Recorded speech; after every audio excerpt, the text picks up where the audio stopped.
प्रिय विद्यार्थियों, आज हम बीए अंतिम वर्ष इतिहास के प्रथम प्रश्न पत्र के अंतर्गत भारतीय शासन अधिनियम 1935 के विषय में चर्चा करेंगे।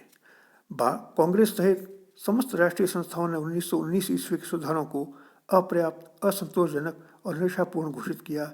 1919 के सुधारों की जांच करने के लिए ब्रिटिश सरकार ने 1927 में साइमन कमीशन को भारत भेजा। भारतीयों ने इस कमीशन का तीव्र विरोध किया और कांग्रेस ने साइमन रिपोर्ट के प्रत्युत्तर में नेहरू रिपोर्ट तैयार की, किंतु ब्रिटिश सरकार ने इस रिपोर्ट की उपेक्षा की। बाद में एक श्वेत पत्र प्रकाशित किया गया। श्वेत पत्र में दिए गए सरकारी निर्णयों एवं प्रस्तावों पर विचार करने के लिए संयुक्त संसदीय समिति बनाई गई। 11 नवंबर 1934 को इस समिति का प्रतिवेदन प्रकाशित हुआ। अगस्त 1935 में इसे ब्रिटिश क्राउन की स्वीकृति प्राप्त हो गई। ब्रिटिश संसद का यह अधिनियम ही भारत सरकार का अधिनियम 1935 कहा गया। इस अधिनियम में 321 धाराएं और 10 परिशिष्ट हैं। इस अधिनियम की प्रमुख विशेषताओं के अंतर्गत गृह सरकार के नियंत्रण में ढील प्रदान की गई। अखिल भारतीय संघ की स्थापना की गई, जिसमें 11 गवर्नरों के प्रांत, 6 चीफ कमिश्नरों के प्रांत और भारत की 566 देशी रियासतों को सम्मिलित करने की व्यवस्था की गई। प्रस्तावित संघ 2 शर्तें पूरी होने पर ही स्थापित किया जा सकता था, क्योंकि देशी रियासतों के लिए ऐच्छिक था। संघीय संसद के दोनों सदन ब्रिटिश सम्राट से प्रार्थना करें कि संघ की स्थापना की जाए। कम से कम इतनी देशी रियासतें संघ में सम्मिलित होने के लिए स्वीकृति दें कि उनकी जनसंख्या का कुल रियासती जनसंख्या का आधा से अधिक भाग हो, जो संघीय सभा में 53 से अधिक स्थानों के अधिकारी हों। संघ के दोनों सदनों में देशी राज्यों को पर्याप्त प्रतिनिधित्व दिया गया। संघीय विधानसभा में 375 में से 125 सदस्य और संघीय राज्यसभा में 260 सदस्यों में से 140 सदस्य देशी रियासतों के प्रतिनिधि होने थे।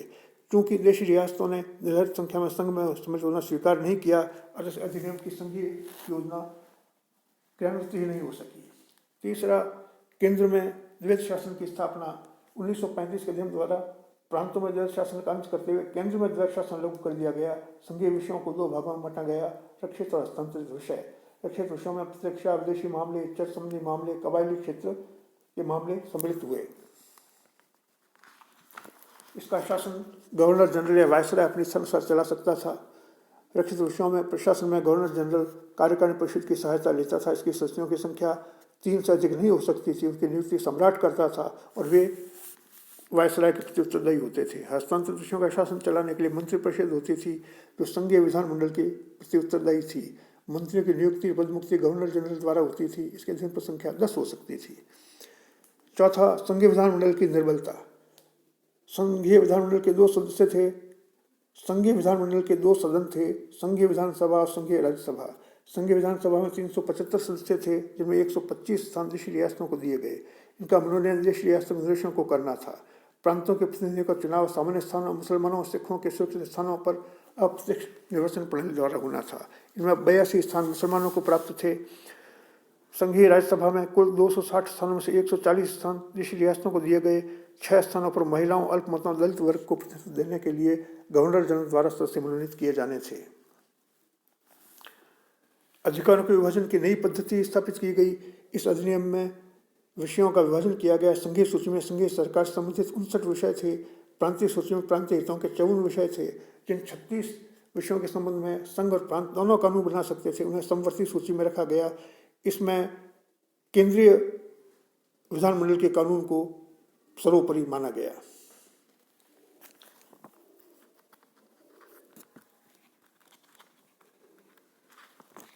संघीय न्यायालय की स्थापना इसी अधिनियम के द्वारा की गई।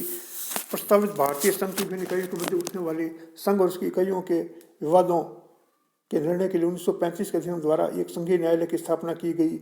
गवर्नर जनरल अपनी इच्छा से किसी भी कानूनी मामले पर संघीय न्यायालय से राय मांग सकता था। संघीय न्यायालय सर्वोच्च न्यायालय नहीं था तथा उसके द्वारा की गई अधिनियम की व्याख्या अंतिम नहीं थी। संघीय न्यायालय के निर्णय के विरुद्ध कई मामलों में प्रिवी काउंसिल की न्याय समिति में अपील की जा सकती थी। प्रांतीय स्वायत्तता की स्थापना इस अधिनियम के द्वारा की गई। यह इस अधिनियम की बहुत महत्वपूर्ण विशेषता थी। गवर्नरों और गवर्नर जनरलों की मनमानी शक्तियों ने इस स्वायत्तता को काफ़ी हद तक सीमित कर दिया था। भारत सरकार 1935 के अधिनियम की अंग्रेजों ने बहुत प्रशंसा की है, लेकिन भारतीय विद्वान इससे सहमत नहीं है। इस अधिनियम के अंतर्गत स्थापित संघीय व्यवस्था में निम्नलिखित दोष थे: संघ का निर्माण भारतीयों की स्वतंत्र इच्छा से नहीं किया गया। इस अधिनियम में औपचारिक स्वराज्य की चर्चा तक नहीं की गई। भारतीय संघ में सम्मिलित होने वाली इकाइयों में किसी प्रकार की समानता नहीं थी। ब्रिटिश प्रांत चीफ कमिश्नरों के प्रांत और देशी रियासतों में क्षेत्रफल, शासन पद्धति, जनसंख्या आदि की दृष्टि से बहुत अधिक असमानता थी। संघीय सरकार का इकाइयों पर असमान अधिकार रखा गया। प्रांतों के लिए संघ में सम्मिलित होना अनिवार्य था, परंतु देशी रियासतों की इच्छा पर था कि वे संघ में सम्मिलित हों या नहीं। देशी रियासतों की जनसंख्या भारत की कुल जनसंख्या के 33% थी, पर उन्हें संघीय विधानमंडल के दोनों सदनों में अधिक स्थान दिए गए। गृह सरकार संबंधी व्यवस्थाओं में परिवर्तन नाम मात्र का था। भारत सचिव के प्रत्यक्ष रूप से नियंत्रण रखने के अधिकारों में कमी की गई थी, परंतु गवर्नर जनरल तथा गवर्नरों के माध्यम से वह भारतीय शासन पर अप्रत्यक्ष रूप से पूर्ववत नियंत्रण रखता था। भारत परिषद की समाप्ति का कोई औचित्य नहीं था। उसके स्थान पर कमजोर सलाहकार परिषद आ गई। केंद्र में द्वैध शासन प्रारंभ करने का निर्णय लिया गया था। प्रांतों में 1919 के अधिनियम द्वारा स्थापित द्वैध शासन में जो कठिनाई पैदा हुई, उसका केंद्र में पैदा होना स्वाभाविक था। इस अधिनियम में गवर्नर जनरल को विवेकाधीन अधिकारों के साथ अनेक स्वतंत्र शक्तियां प्रदान कर दी गई थीं, से भारतीयों के अधिकार नगण्य हो गए थे। संघीय विधानमंडल का संगठन भी दोषपूर्ण था। सांप्रदायिक निर्वाचन राष्ट्रवाद के लिए हितकारी था, फिर भी उसका विस्तार किया गया। अप्रत्यक्ष निर्वाचन की पद्धति प्रजातंत्र के सिद्धांतों विरुद्ध थी। राज्यसभा को धनिकों, जमींदारों, उच्च वर्गों का बना दिया गया। इस अधिनियम के अंतर्गत विधानमंडल को स्वतंत्र बनाने अथवा 1935 के अधिनियम में संशोधन करने का अधिकार नहीं दिया गया। प्रांतीय गवर्नर के स्वेच्छापूर्ण अधिकारों के कारण प्रांतीय स्वायत्तता प्रदर्शन मात्र बनकर रह गई।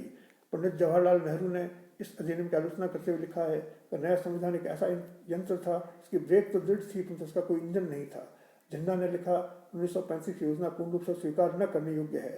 पंडित मदन मोहन मालवीय ने लिखा, 1935 का अधिनियम हमारे ऊपर जबरदस्ती लाद दिया गया था। यद्यपि यह बाहर से लोकतंत्र दिखाई देता था, परंतु अंदर से खोखला था। इंग्लैंड में मजदूर दल के नेता एटली ने कहा, इस अधिनियम से संघीय स्तर पर रूढ़िवादी और प्रतिक्रियावादी तत्वों को इतनी अधिक प्रधानता दी गई कि किसी भी प्रजातांत्रिक विकास की संभावना नहीं थी।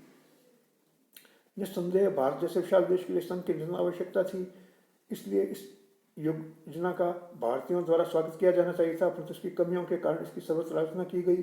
कांग्रेस, मुस्लिम लीग, हिंदू महासभा आदि समस्त दलों ने इसे अस्वीकार कर दिया। देशी रियासतों के शासकों ने भी इसका विरोध किया। अतः 11 सितंबर 1940 को गवर्नर जनरल ने घोषणा की, इस अधिनियम का संघ संबंधी भाग निलंबित तथा निष्क्रिय कर दिया गया है। फिर भी इस अधिनियम की महत्वपूर्ण विशेषता यह है कि भारत का वर्तमान संविधान अनेक प्रावधानों में इसी अधिनियम का अनुकरण करता है और भारतीय संविधान के निर्माण में इस अधिनियम का महत्वपूर्ण योगदान माना जाता है। प्रिय विद्यार्थियों, आज की वीडियो में इतना ही। धन्यवाद।